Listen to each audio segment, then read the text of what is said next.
ஆனா நீங்க தப்பு பண்ணல அவளோட. பண்ணேன். தப்பு பண்ண ரொம்ப சாதாரணமா சொல்றீங்க. அதுக்காக வாயிலையும் வயிற்றுலயும் அடிச்சுக்காம முடியும். சரி நீங்க தப்பு பண்ணீங்க, அதுக்கு பொறுப்பு ஏத்துக்க முடியுமா முடியாதா? நான் பொறுப்பேத்து இப்ப தான் பண்ண போறேன். என்ன ரொம்ப நல்லவன மாதிரி பேசுனீங்க மணிகண்டன்.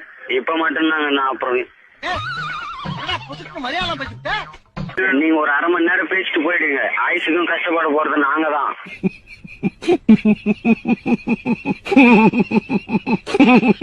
ஏன்னா அவங்க வீட்டுல பாக்குற பையனே கல்யாணம் பண்ணின்னு நல்லா இருக்கட்டும்.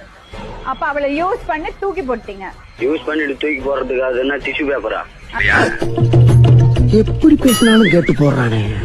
அதுதான் கேக்குறேன் உங்ககிட்ட. டிஷ்யூ பேப்பரா அது?